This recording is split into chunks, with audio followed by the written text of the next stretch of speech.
welcome to another installment of the Fragments Silicon Reviews. Even though this is happening on the weekend of E3, there's no particular connection to E3. How could there be? Because, E3 is about seeing new games get revealed or getting updates to games that are coming out, or, if there are games that have come out, DLC and expansion packs and all that shit. We just got 4 games that we have to review this week, starting with The Invisible Hand.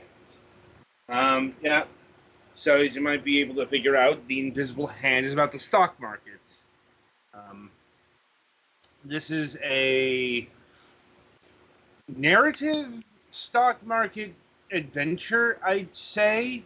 It's a hell of a genre description. Yeah. Well, it's also a bit of a stock market simulator, but this is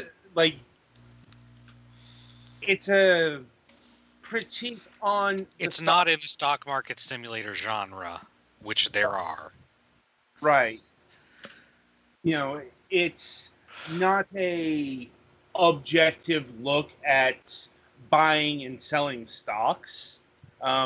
Indeed, I will note that this is actually more sophisticated than some other, not actual stock market simulators, because I've seen way more sophisticated, specifically the Capitalism series. Oh, that's some of the most. That's probably some of, if not the most involved simulation I've ever dabbled in. That was a bit above my head.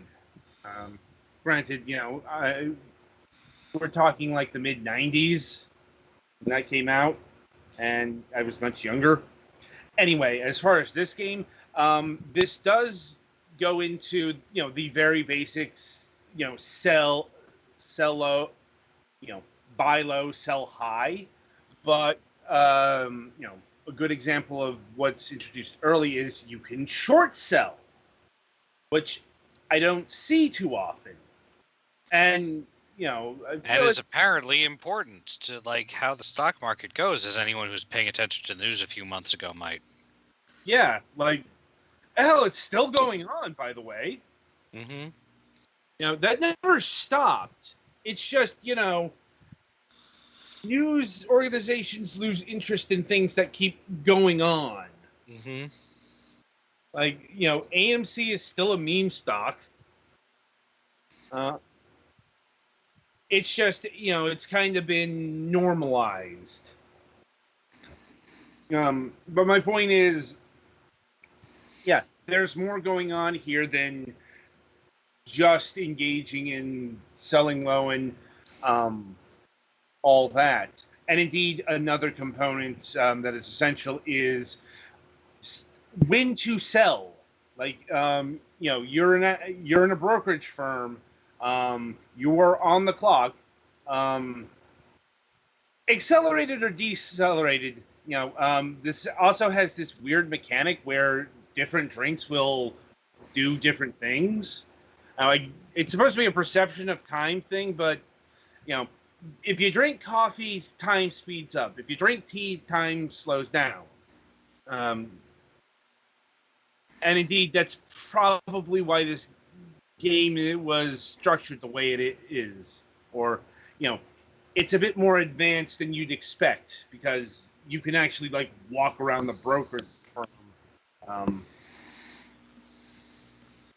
Anyway, but you are to, your job is to figure out when to sell the stock or to buy or short or what have you.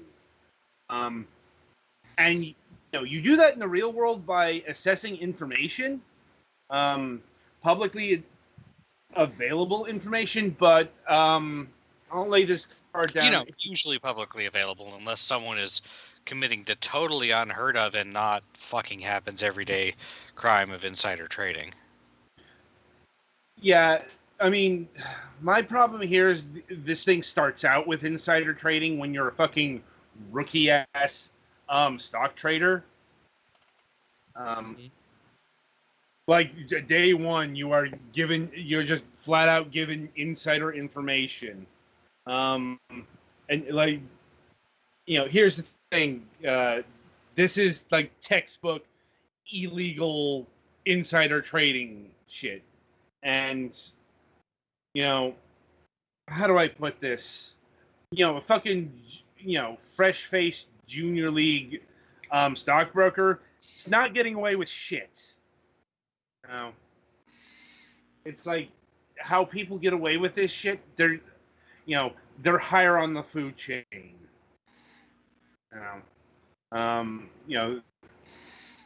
It's a bit more complicated than what they got going here, or at least what I saw.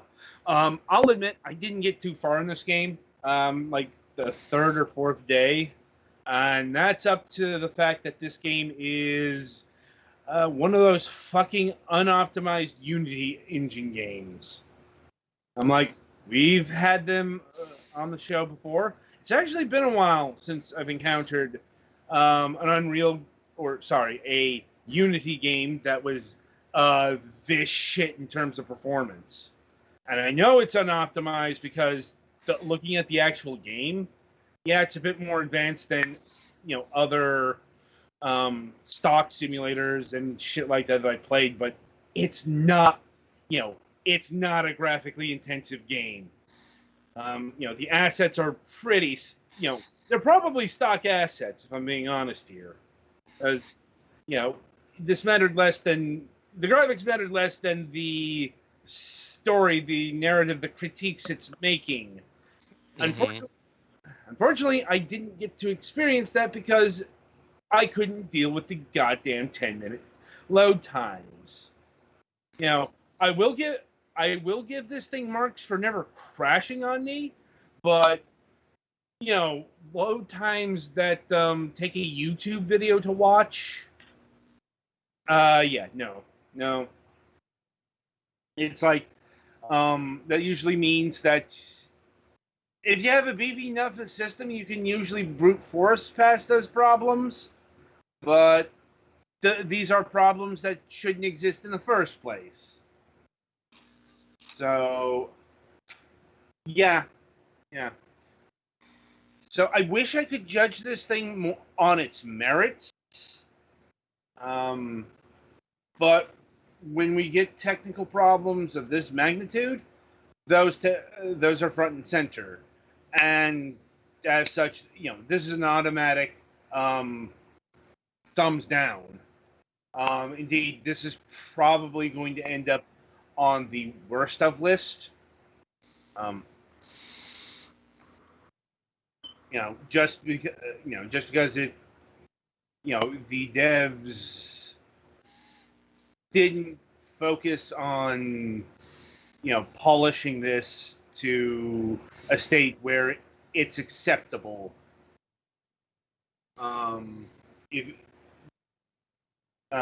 Especially when you're trying to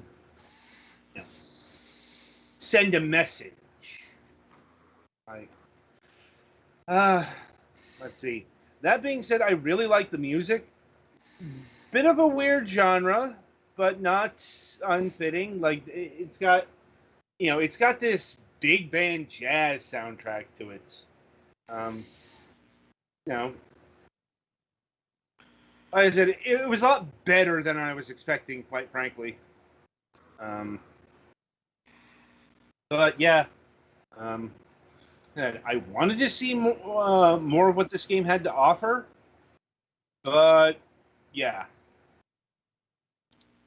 So in terms of pricing, this game clocks in at $12.99, $13 usually. It's on sale right at this moment for $10.39. The soundtrack is available for $8 or $6.39. I would actually recommend the soundtrack outside of this. It's actually that good. Maybe a bit nondescript overall, but still good. And you got the Deep Pockets Edition, 1342. Once again, I can't recommend the game.